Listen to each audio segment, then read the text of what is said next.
Hi, I'm Sabrina, a licensed massage therapist and certified cosmetic surgery specialist, and this is Talk Plastic Surgery, where we talk about the good, the bad, and the ugly. And as you might notice, I'm by myself today.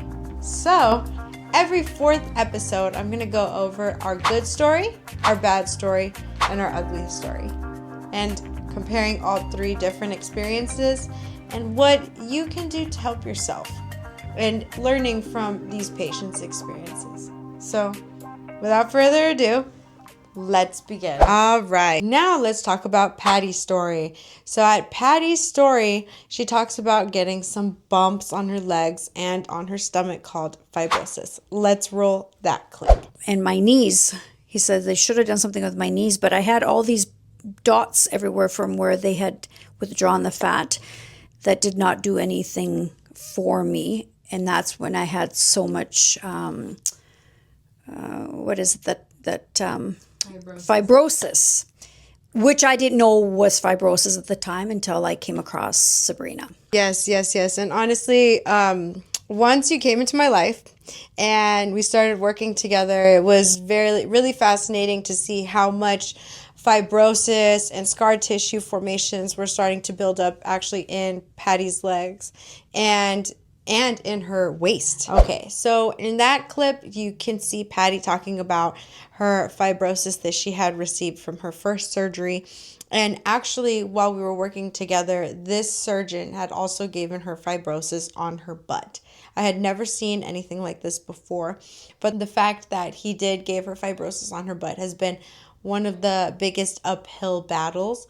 That being said, she ended up finding an excellent surgeon in Miami and is also being treated with some other stuff to help with the botched surgery she had from the first surgeon. Yes, and so now let's move on to Dawn. In Dawn's clip, you can see that she's talking about her implant size. So let's go over that a little bit. This doctor actually chose an implant, and he told me that the mistake the other surgeon didn't make is he didn't choose an implant that actually fit the width of my chest and my boob, because the implant that they selected before was super small, so it was a small implant sitting inside this big pocket. Okay, so Dawn talks about getting her implants done and the new surgeon choosing her implant specifically to fit the width of her breasts. And one thing I wanted to come on here and talk with everyone else about is I'm curious because her implant flipped with the first procedure, that what if, because the first surgeon chose the wrong implant size for the pocket that she had, that what if, because it was such a small implant, it flipped on its own and he didn't actually put the implant in backwards? What if it just flipped on its own because there's so much breast tissue there, that the reason why the other surgeon chose the 600 cc's for her is because of the width of her breast and not just because she wanted a smaller breast implant. So something to think about, especially when you guys are trying to go and have your breast augmented. Definitely look into the width and not just wanting a smaller implant size. And also when getting a breast lift, making sure that the capsule actually fits the implant. Okay, so now let's move on to our good story.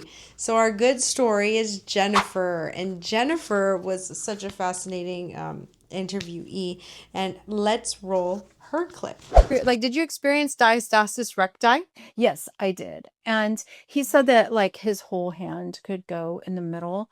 So Wow, I know, that's insane. I know. And just having that repaired, I noticed that my balance is better, my strength is better. Yes, 100%. What a huge difference. So in that clip, you could see how Jennifer was had diastasis recti really bad, like to the point where she could fit all four of her fingers inside of her abdominal wall. As someone who struggles with diastasis recti, I totally get it. It is so uncomfortable. It is so uncomfortable to deal with your abdominal wall being split open, whether it's exercising or doing other things that us moms, we just want to live our daily life, even running. And I do notice that once we get that surgery done, and once I see other of my patients get that surgery done, they feel a gazillion times better. It feels so much more better, where now they can actually do different exercises, and they can do different core strength. They can run and not feel like their intestines are protruding out, and they can go to the bathroom good. Like, no one talks about that. Going to the bathroom good, like, finally. And another thing that we didn't get to talk about in Jennifer's interview that she wanted to talk about was one, that after the massages can actually help you poop a lot. The amount of times that I talk about poop in a day, if only you knew. Well, and it's true, like, these massages genuinely help with your digestive system, because we're working with the stomach, and then also the amount of times that you pee. So our lymphatic system, the way that we drain all this fluid out is by peeing. So she wanted me to come on and say how much she peed and poop after the massages, which was very relieving, and also the price. So we did go over the price in Patty and Dawn's, but we did not go over the price in Jennifer's. And so Jennifer paid $40,000 to get all the procedures that she had done.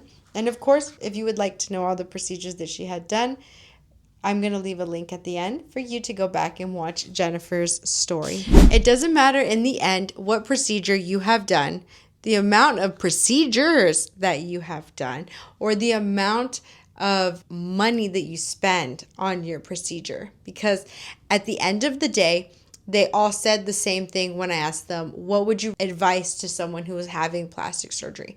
And they all said the same thing. Do your research.